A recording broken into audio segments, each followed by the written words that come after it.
ಸಂಘಟನೆಯ ಒಂದು ಉದ್ದೇಶ ಎಲ್ಲರಿಗೂ ಒಂದು ನ್ಯಾಯವನ್ನು ಕೊಡಿಸುವಂಥ ಪಾರದರ್ಶಕತೆ ಕೆಲಸ ಅದು.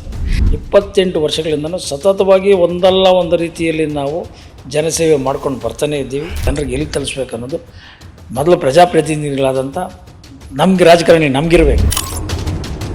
ಸುಮ್ಮನೆ ತೋರಿಸ್ಕೊಳ್ಳೋಂಥ ವಿಚಾರಗಳಲ್ಲಿ ಮಾಡ್ತಾರೆ ಬಿಟ್ಟರೆ ದೌರ್ಜನ್ಯಗಳು. ಅರ್ಥಪ್ರಜ್ಞೆ ಆದಂಥವ್ರು ಯಾರು ದೌರ್ಜನ್ಯ ಮಾಡೋಕ್ಕೆ ಬರೋದು. ಈ ಜನಕ್ಕೆ ಏನು ಕೊಡಬೇಕು ಅನ್ನೋದು ಮೊದಲು ಪ್ರಜಾಪ್ರತಿನಿಧಿ ಆದಂಥ ನಾನು ಕಲಿಬೇಕದು. ತಂದೆಗಿದ್ದ ಮೀಸಲಾತಿ ಮಗನಿದ್ದು ಮೀಸಲಾತಿ ಹೀಗೆ ಆದರೆ ಎಲ್ಲಿವರೆಗೂ ಅದನ್ನು ಕಂಟಿನ್ಯೂ ಮಾಡ್ತಾರೆ. ಈ ಕಾಂಗ್ರೆಸ್ಸಲ್ಲಿ ಮೂಲ ರಾಜಕಾರಣಿ ಯಾರಿದ್ದಾರೆ?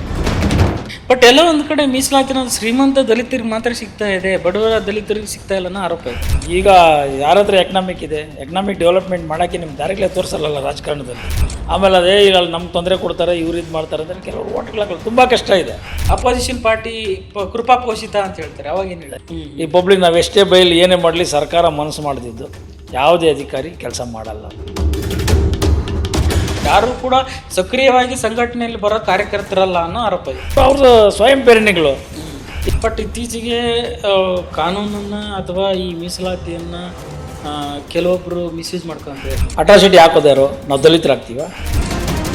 ಬಟ್ ಕೆಲವು ಹೋರಾಟಗಳು ಒಂದು ತಾರ್ಕಿಕ ಹಂತಕ್ಕೆ ಹೋಗೋದಿಲ್ಲ. ಈ ಥರ ಸೂಟ್ ಕೇಸ್ ಬರುತ್ತೆ, ಆಮೇಲೆ ಅಲ್ಲಿಗೆ ಸಮಾಪ್ತಿ ಮಾಡ್ತಾರೆ. ತಪ್ಪಿದ್ದಲ್ಲಿ ನ್ಯಾಯ ಕೊಡೋಕ್ಕೆ ಸಿದ್ಧರಾಗಿರ್ತಾರೆ. ಸಂಘಟನೆಯನ್ನು ಹೊಡೆಗೆ ಯಾರ ಕೈಲಿ ಆಗಲ್ಲ. ಈಗ RSS ಪ್ರಬಲವಾದಂಥ ಸಂಘಟನೆ ಕಟ್ಟಿದೆ, ಅವ್ರು ನೋಡ್ಯಾಕಾಗ್ತದೆ. 100 ವರ್ಷ ಆಗೈತೆ ಅಂತಾರೆ, ಯಾಕೆ ಅವ್ರಿಗೆ ಹೆದರಿಕೆ ಇಲ್ಲ? ಇದು ದಲಿತರನ್ನ ಅವಾಯ್ಡ್ ಮಾಡೋಕ್ಕೆ. ಸೊ ಒಟ್ಟಾರೆ 2028ಗೆ ಗೆಲ್ತೀರಾ ಸರ್? 150ರಿಂದ 160 ಸೀಟ್ಗಳು ಬಂದೇ ಬರ್ತದೆ. ಈ ನಿಮ್ಮ ಕಾನ್ಸ್ಟಿಟ್ಯೂನ್ಸಿಯಲ್ಲಿ ಎಷ್ಟೆಷ್ಟು ಇವಾಗ ಹಗರಣಗಳು